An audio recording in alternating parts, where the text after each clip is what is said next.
Okay, audio check, 1, 2, okay. Did you say come down some? I think the north stack is a little bit hot, but I'm not actually out there. Ian, you want to do me a favor? Do you mind going to the center and telling us what you think of the PA? Right. Center, please.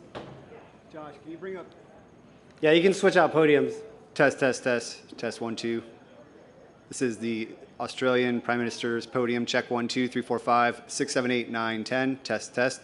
1, 2, 3, 4, 5, 6, 7, 8, 9, 10. 1, 2, 1, 2. I'm going to distribute these mics real quick. Okay, come back to me, Josh, please. Just to make sure everybody is getting the audio that they need. The large mults are mic level. The smaller ones are line. The small blue ones are line. Just let this be a reminder to silence your phones while we're at it. Just everyone on cuts in Maine has the audio that they need. Yes? Audio check, 1, 2. Check, check, check, 1, 2, 1, 2. Question mic number 2. Test, test, test, 1, 2. You should have your question mic in the mults. Check, check, 1, 2. 1, 2. Question mic number 1. Question mic number 1. Yes. I am for the U.S. press. Okay. And who will be doing it for?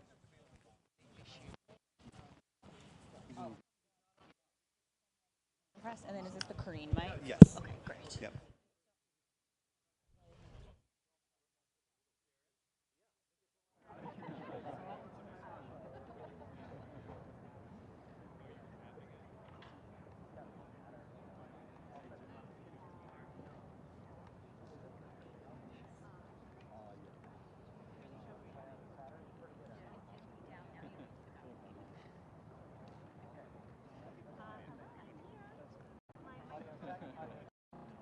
Time. Yes. Good. Audio check, one last time. Everyone's getting the audio they need, want. Okay. And then I'll switch over to the Prime Minister's podium. Same thing here, audio check, 1, 2. Audio check. Audio check. You have this as well, yes? Main and cuts. Okay.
Probably 10 more minutes or so.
1-2.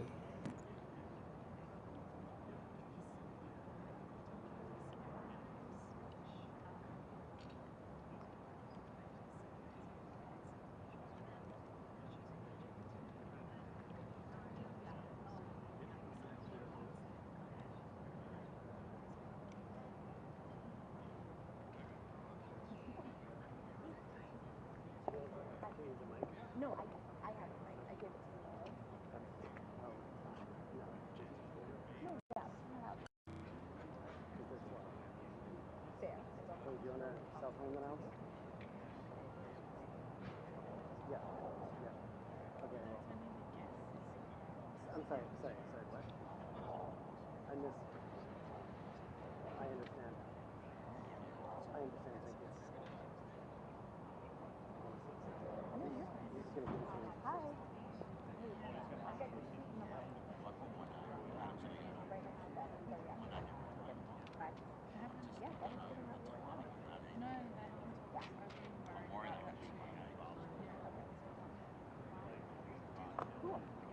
Still holding up the light. No, yeah, so.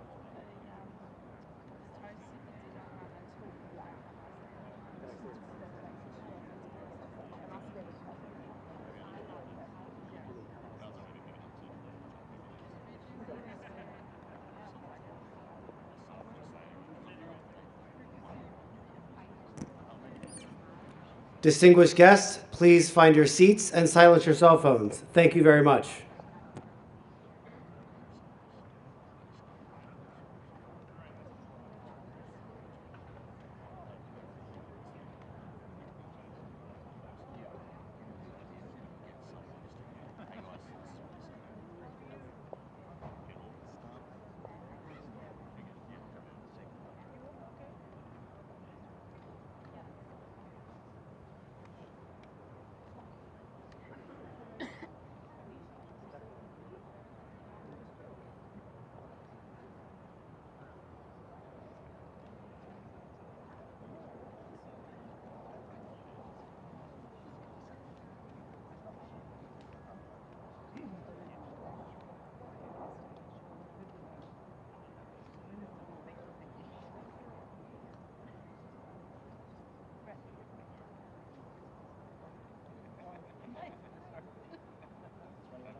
I can't escape them.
Right. Sorry, sir.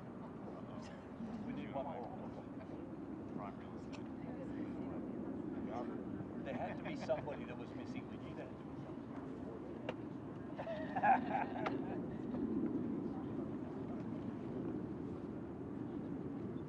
You almost lost your seat. Into the leather.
There he is. Hello.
Distinguished guests, the President of the United States and the Prime Minister of Australia.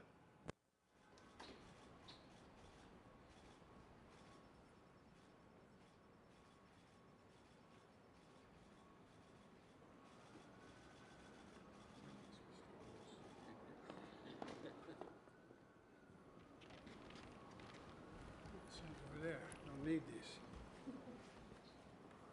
Hello, folks. Mr. Prime Minister, we've been in close touch since the moment you came into office. Please sit down, I'm sorry. Since you came into office, and we've met all around the world. And now it's wonderful to have you by my side here at the White House, and as we advance our alliance even more than has already been advanced. It's strong now, it's getting stronger. Before I get to the progress Australia and the United States have made today, I want to say just a very few words about the situation in the Middle East. The anger, the hurt, the sense of outrage that the Israeli people are feeling after the brutally inflicted devastation by Hamas is completely understandable. Israel has the right, and I would add responsibility, to respond to the slaughter of their people. And we will ensure Israel has what it needs to defend itself against these terrorists. That's a guarantee. We also have to remember that Hamas does not represent, let me say it again, Hamas does not represent the vast majority of the Palestinian people on the Gaza Strip or anywhere else. Hamas is hiding behind Palestinian civilians and is despicable and, not surprisingly, cowardly as well. This also puts an added burden on Israel while they go after Hamas. But that does not lessen the need to operate in line with the laws of war. For Israel has to do everything in its power. Israel has to do everything in its power, as difficult it is to protect innocent civilians. And it's difficult. I want to thank the Israelis and the Palestinian, and President Sisi of Egypt for working with the United States to make sure that food, water, and medical supplies are getting through to innocent people in Gaza. The flow needs to increase, and we're working very hard with our partners to make that happen. We're also working around the clock together with our partners in the region to secure the release of hostages, and including American citizens left behind and held by Hamas, and the safe passage of foreign nationals out of Gaza, not Americans, but Australians and a whole range of people who are trapped in Gaza. I also want to take a moment to look ahead toward the future that we seek. Israelis and Palestinians equally deserve to live side by side in safety, dignity, and peace. There's no going back to the status quo as it stood on October the 6th. That means ensuring Hamas can no longer terrorize Israel and use Palestinian civilians as human shields. It also means that when this crisis is over, there has to be a vision of what comes next, and in our view, it has to be a two-state solution. It means a concentrated effort from all the parties, Israelis, Palestinians, regional partners, global leaders, to put us on a path toward peace. In the past few weeks, I've spoken to leaders throughout the region, including King Abdullah of Jordan, President Sisi of Egypt, President Abbas of the Palestinian Authority, and just yesterday with the Crown Prince of Saudi Arabia, about making sure there's real hope in the region for a better future, about the need, and I mean this sincerely, about the need to work toward a greater integration for Israel, while insisting that the aspirations of the Palestinian people will be part of that future as well. I'm convinced one of the reasons Hamas attacked when they did, I have no proof of this, just my instinct tells me, is because of the progress we were making towards regional integration for Israel and regional integration overall. And we can't leave that work behind. And one more word on this. I continue to be alarmed about extremist settlers attacking Palestinians in the West Bank, that pouring gasoline on fire is what it's like. This was a deal. The deal was made, and they're attacking Palestinians in places that they're entitled to be. And it has to stop. They have to be held accountable, and it has to stop now. Mr. Prime Minister, I want to thank you for your partnership and your friendship, quite frankly, during this difficult hour. Over the past few weeks and for many months before, we've seen each other, and we've seen our alliance grow more critical than ever. And we need to continue to make this important progress. In our discussions today, we've done just that. First, we're pioneering new advancements and innovations, deepening our cooperation in fields like biotechnology, advanced batteries, quantum computing, cybersecurity, and a lot more. We're also signing a new technology safeguards agreement to create more opportunities for American space companies to launch vehicles from Australia. And we've launched a new artificial intelligence initiative between our national laboratories to drive revolutionary and responsible research on humanity's biggest challenges: fighting hunger, curbing pandemics, predicting natural disasters, and ending cancer, as we know. As a matter of fact, both of our wives are over at the Cancer Institute right now, and so much more. Second, we're accelerating action on climate change. I thought we had a very good meeting this morning and with Secretary Kerry and your team, and we're all together on that. In May, we established the Climate Critical Minerals and Clean Energy Compact to elevate our climate cooperation alongside our defense and economic cooperation. And we're already beginning to see the impacts. We've created a critical minerals task force to build secure critical mineral supply chains. We're also investing in sustainable infrastructure in the Pacific Islands, including $65 million for a subsea communication cable to boost connectivity in the region, and we're modernizing funding for small and medium-sized businesses across the Indo-Pacific to help the transition to clean energy.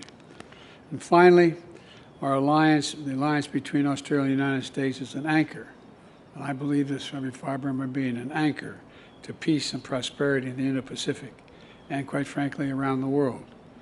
We see this through our work with the Quad partners, India and Japan, to ensure the Indo-Pacific remains free, open, prosperous, and secure. I also see it through AUKUS, where together with the United Kingdom, we're making generational investments in our shared security. Last week, I sent Congress a budget request with commitments to boost our submarine production and maintenance capacity here in the United States. And I want to thank you, Mr. Prime Minister, for the historic investments Australia has made to strengthen the submarine industry base as well. Democrats and Republicans alike understand the strategic value AUKUS brings to Congress. I urge Congress to pass our AUKUS legislation this year. We also see the strength of our alliance and our unwavering support for Ukraine, both countries, as it defends its sovereignty against Putin's brutality and aggression. Australia is a critical partner, together with the United States and 50 other nations. 50 other nations we've been able to put together, all doing our part to support Ukraine. And I want to thank you, Mr. Prime Minister, for the new package of military aid you recently announced, it's for Ukraine. Look, Australia and the United States also share, in my view, a commitment to upholding international rules of the road, including freedom of navigation. Just this past week, the PRC vessels acted dangerously and unlawfully as our Philippine friends conducted a routine resupply mission within their own exclusive economic zone in the South China Sea. I want to be clear. I want to be very clear. The United States defense commitment to the Philippines is ironclad. The United States defense agreement with the Philippines is ironclad. Any attack on the Filipino aircraft vessels or armed forces will invoke our mutual defense treaty with the Philippines. And Mr. Prime Minister, today we renewed our commitment to defend the values that are at the heart of this alliance. And we continue to stand as one to forge a better future for both of us and all the region. So I want to thank you again for being here. Thank you for your partnership and your leadership in this critical moment. And I'd like to now turn it over to you. Well, thank you very much, Mr. President. Australia and the United States have stood together for more than a century, and it is indeed a great honour for me to stand alongside my friend President Biden here today. At the heart of our alliance are the enduring values that our people hold in common: a faith in freedom and democracy, a belief in opportunity, a determination to build a more prosperous and more peaceful world. Those values are timeless, and they have never mattered more than right now. That's why the relationship between Australia and the United States has never been more important. And of course, it has never been stronger than it is right now. We work together to promote peace and security across the Indo-Pacific, to uphold the stability which has generated unprecedented economic opportunity for the nations and the people of our region. For Australia, this is about investing in our capability and investing in our relationships. Today, President Biden and I discussed the progress being made on Australia's acquisition of nuclear-powered, conventionally armed submarines, which we announced with Prime Minister Rishi Sunak in March in San Diego. We are conscious that this is only the second time in history that the United States has shared this technology. And this fact speaks to the deep trust of our alliance and the significance of the challenge that we face together. Australia appreciates the administration's efforts to operationalise AUKUS and work with Congress to pass the legislation needed to realise our AUKUS ambitions. And I certainly appreciate once again, Mr. President, your call for this legislation to be passed this year.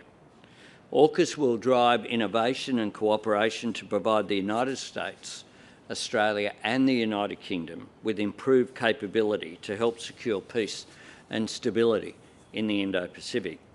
Our cooperation is already unlocking transformative opportunities for jobs and skills and research, from Virginia to South Australia to Western Australia.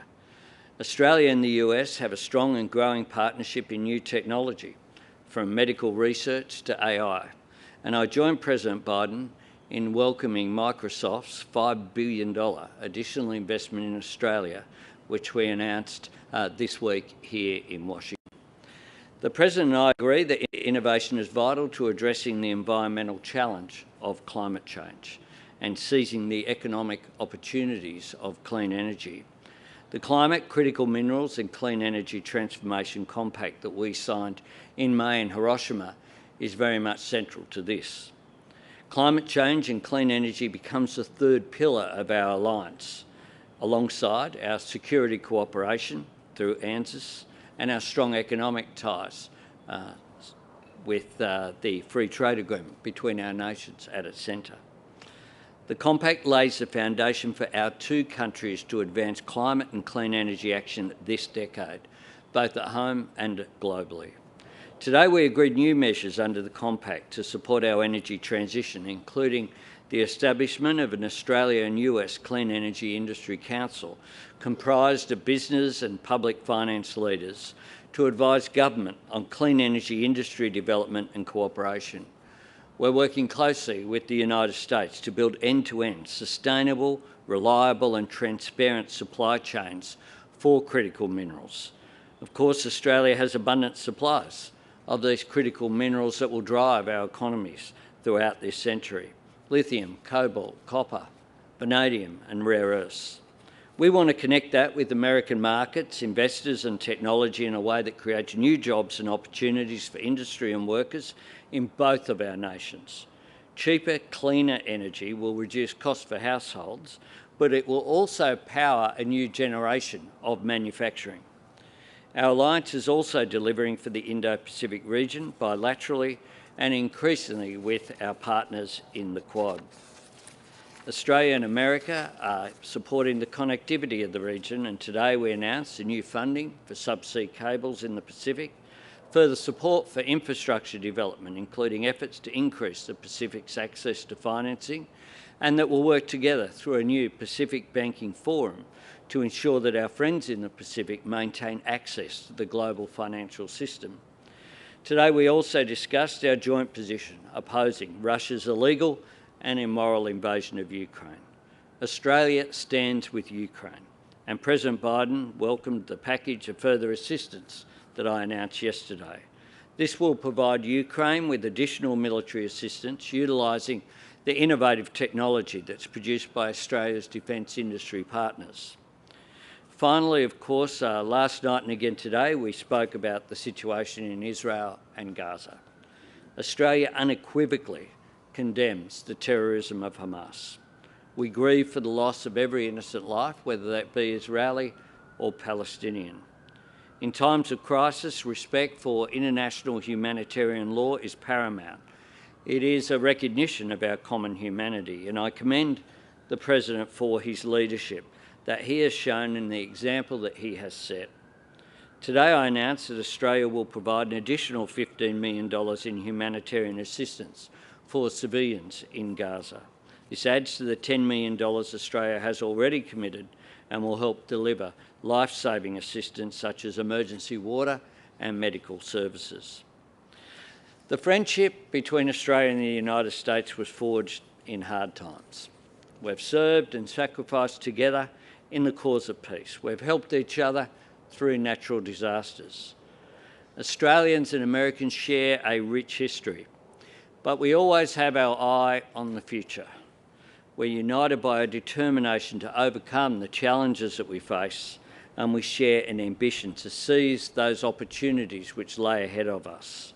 Ours is indeed an alliance in which we celebrate what we've achieved up to now, but we focus on the future, a future of great opportunities, one that's stronger because of this alliance. All right, we'll take a few questions now. Mr. Garrison, USA Today. Thank you, Mr. President and Prime Minister Albanese. Welcome to Washington. Mr. President, I want to ask about the conflict, the war in the Middle East. 24 U.S. troops have been injured during 10 drone or rocket attacks on bases in Iraq and 3 in Syria over the past week. You've told Iran to, quote, be careful as your administration tries to prevent the Israeli-Hamas war from expanding into a larger Middle East conflict. But should Americans be worried that the war already is escalating? And after you answer that question, I'd like one more follow-up, please. One or two more, huh? Joey, look, we have had troops in the region since 9/11 to go after ISIS and prevent its reemergence in both, anyway, in the region, having nothing to do with Israel at all. My warning to the Ayatollah was that if they continue to move against those troops, we will respond, and he should be prepared. It has nothing to do with Israel. Well, let me ask my follow-up here. I want to discuss. Oh, here we go. Yeah, your conversations with Prime Minister Netanyahu, who obviously you've known for decades, and you had a very emotional trip there last week to Israel. Have you sought assurances from him that he will hold off on a ground invasion into Gaza until the safe release of the hostages can be assured? And of course, those include 10 unaccounted for Americans. No. What I have indicated to him is that if that's possible to get these folks out safely, that's what he should do. It's their decision. But I did not demand it. I pointed out to him, if it's real, it should be done. Thank you. But aren't these hostages in jeopardy if there is a ground invasion? You want to make a speech? No, look, obviously they're in jeopardy. The question is whether or not there's any way of getting them out. If we can get them out, we should get them out. Prime Minister Albanese, and welcome again to Washington. President Biden canceled his May trip to Australia because of debt ceiling talks in Congress to avoid a first ever default here in the U.S. More recently, congressional action has stalled as House Republicans try to pick a speaker. However, it does appear, since we've been out here, that the House has elected a Congressman, Mike Johnson from Louisiana, to that role. But are you worried that the gridlock in Washington will hold up the transfer of nuclear-powered subs to Australia as part of the AUKUS agreement? And are you concerned more broadly that the dysfunction makes the U.S. Less reliable partner? I regard the United States as a very reliable partner, and I regard the relationship that I have with the President as second to none of the relationships that I have around the world, or indeed domestically for that matter. It's a relationship of trust, and I think this visit symbolises that. This is the 9th visit that I've had with President Biden. I got to meet President Biden when he was Vice President Biden just next door here some years ago. And I'm very confident in the discussions that I've had with Democrats and Republicans that there is very broad support for the AUKUS arrangements and that there will be support for the legislation going forward. And I think that would be a very good thing. It is in the interests of Australia, but it's also in the interests of the United States. And everyone that I have spoken to, similarly in the United Kingdom, across the political spectrum, are all supportive of the AUKUS arrangements. We in Australia have managed to get it so we get one question each. So, yeah, good try. But Channel 10 Australia. Get him, Jojo. President Biden, just staying with AUKUS. AUKUS is in many ways your creation. It's Australia's largest ever defence deal, and Prime Minister Anthony Albanese has gone all in. Can you give a personal guarantee that you can get all the necessary legislation through Congress and lock in this deal, essentially future-proofing it, before the end of this presidential term? Do you know anyone in elective office can give a personal guarantee that happens? Well, we'd like you to try. No, I'm going to try, and I believe it will get done. Look, Last week, we requested $3.4 billion in supplemental funds to boost submarine production and maintenance to meet U.S. needs and also support AUKUS. Australia is making a significant investment in the United States in its ability to produce submarines as part of this deal. And more importantly, it's important that Congress move quickly. And the fact is that I'm confident that we can get this done, because you remember when we put the deal together, the response of Democrats and Republicans in the United States, the response around the free world was, this is a very, very good thing, a very good thing. So the question is not if, but when. And JoJo told us that we got a new speaker, or likely have a new speaker. I hope that's true, because we have to get moving. We have to get moving. And so I am confident that we are going to be able to get the money for AUKUS, because it's overwhelmingly in our interest. When I was asked, when we put together the deal, I was asked by Xi Jinping, were we just trying to surround China? I said, no, we're not surrounding China. We're just making sure that the sea lanes remain open. He doesn't unilaterally be able to change the rules of the road in terms of what constitutes international airspace and water space, et cetera. And so that's what this is all about. It's about making sure we have a close, and it's in addition to the fact that we put together the Quad, which they didn't like. The Quad is a very important piece as well. It's about maintaining stability in the Taiwan Straits, the Indian Ocean, that whole area. And I think it's going to increase the prospects for long-term peace rather than anything else.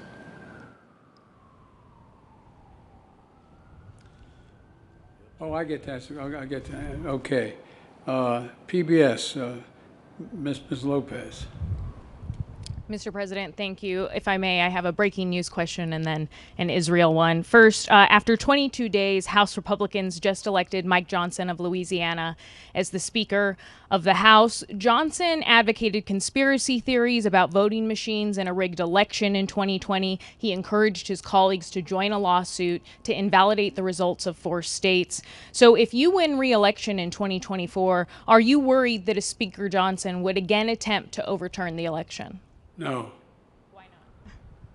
Because he can't. Look, just like I was not worried that the last guy would be able to overturn the election. They had about 60 lawsuits and all the way to the Supreme Court, and every time they lost. I understand the Constitution. And if I may very quickly, in the 18 days since Hamas killed 1,400 Israelis, the Hamas-controlled Gaza Health Ministry says Israeli forces have killed over 6,000 Palestinians, including 2,700 children. You've previously asked Netanyahu to minimize civilian casualties. Do these numbers say to you that he is ignoring that message? What they say to me is I have no notion that the Palestinians are telling the truth about how many people are killed. I'm sure innocents have been killed, and it's the price of waging a war. I think we should be incredibly careful. I think not we, the Israelis should be incredibly careful to be sure that they're focusing on going after the folks that are propagating this war against Israel. And it's against their interest when that doesn't happen. But I have no confidence in the number that the Palestinians are using. Thank you, Mr. President. Prime Minister Albanese, you're traveling to China early next month. President Biden has said China should expect, quote, extreme competition from the United States. Do you support extreme competition with China, and what does that look like for you? Well, we have strategic competition in our region. That's a fact that we are living with. The relationship with China is one where the principle that I bring to it is to cooperate where we can, disagree where we must, but engage in our national interest. It is in Australia's interests as well as China, but I believe in the global interest for us to have a relationship where there is dialogue.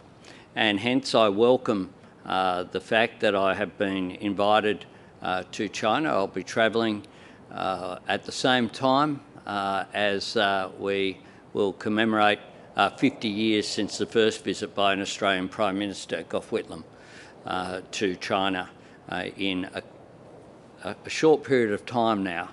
And I think that is a positive thing. it is good that various senior representatives in the US administration have had meetings with their Chinese counterparts in recent times, because dialogue is always a good thing. Through dialogue comes understanding and comes a diffusion of tension. We want a peaceful and secure region, but we want one as well that's based upon the rule of law and where national sovereignty, including issues such as the South China Sea and the right of passage in that important waterway there, the East China Sea, the Taiwan Straits, is respected. And that is Australia's position. We cooperate very much with the United States on those matters and on others, but I look forward to a constructive dialogue when I visit Shanghai and Beijing. Context of extreme competition was not conflict. Read the whole paragraph. I talked about we're going to compete with China on every way according to the international rules, economically, politically, and other ways, but I'm not looking for conflict. Jeff. Yeah, Jeff Chambers from The Australian. President Biden, as mentioned, Prime Minister Albanese flies to Beijing next Saturday to meet the Chinese President and Premier. Your administration has raised deep concerns over a very long period of time about the Chinese Communist government's aggressive coercion and intimidation tactics, maritime claims in the South China Sea, as we've seen with the situation with the Philippines, state-sponsored cyber attacks. Last week, we heard from the spy chiefs talking about theft of intellectual property on an industrial scale, and obviously human rights abuses. What do you make of China's re-engagement with Australia? Can Australia trust Beijing? And can Australia do business with China? Trust but verify is the phrase. And look, China is having their own internal and external difficulties right now. China's economic growth is stagnant compared to what it was. China has engaged in activities that Russia and many other activities that others have engaged in terms of intimidation and dealing with other countries. But the fact is that I have met with Xi Jinping more than any other world leader has. I've had over 68 hours of private meetings, he and I, with simultaneous interpreters, starting back when I was vice president, because it wasn't appropriate for a president of the United States to be meeting with the vice president. So I traveled 17,000 miles with them. And I've subsequently, in addition to that 68 hours, I've also had another, they tell me they keep meticulous contact, I think 12, 15 hours of discussions, just he and I. And I think that he is realizing that there are, for example, his Belt and Road Initiative. Well, we're going to compete on that, and we're doing it a different way. The Belt and Road Initiative has ended up debt in a noose for most of the people who have signed on. We are working with our G7 partners to provide infrastructure for the very nations that he's trying to deal with. We want to, for example, at the G20, we were able to act on a proposal I had to build a railroad all the way from Riyadh, all the way through the Middle East, Saudi Arabia, Israel, up through Greece, and then across not the railroad, but pipeline across the Mediterranean up into Europe. Pardon me? You're the reliable partner in terms of when you say you're going to deliver something, the US and its partners delivering. I hope, not just me, I hope the United States is a reliable partner when we act. But it wasn't just the United States that agreed on that.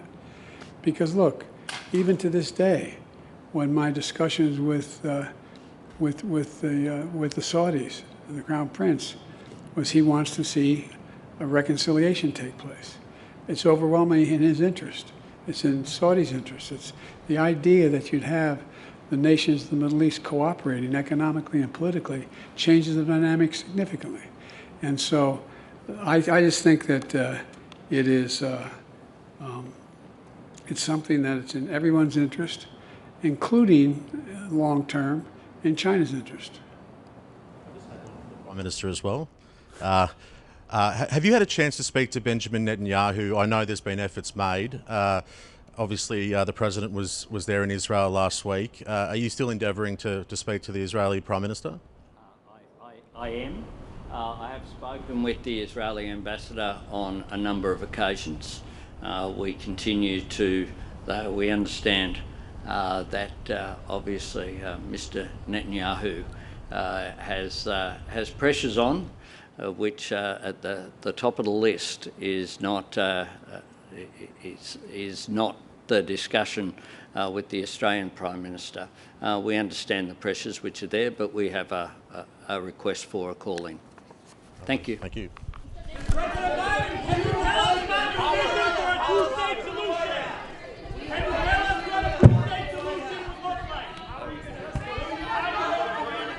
Thank you, everybody.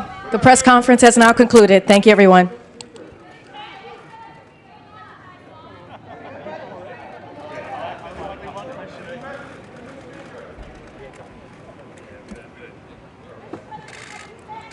Joint projects announced today in mind-boggling solar, space,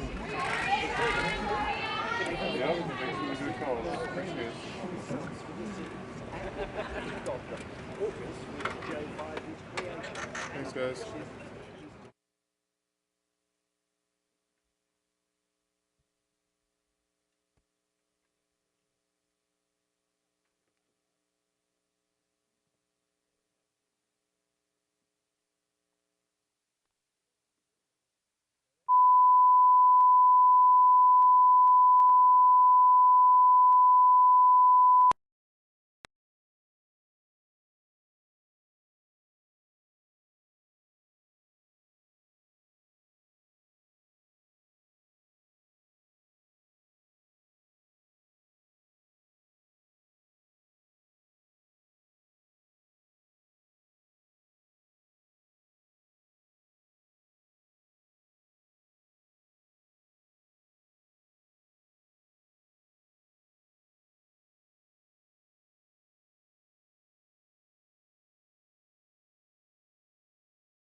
Yeah. Nope. How about now? Вот это я включил и I turned this one on when I was egressing, and I saw the LED on as well, but not now. У меня есть? Нету. Do you see it? No. Есть? Нету. And now? No. And this one? Это загорелось. This one is illuminated now. So I see one green LED, Я включал несколько but I раз. cycled it several times.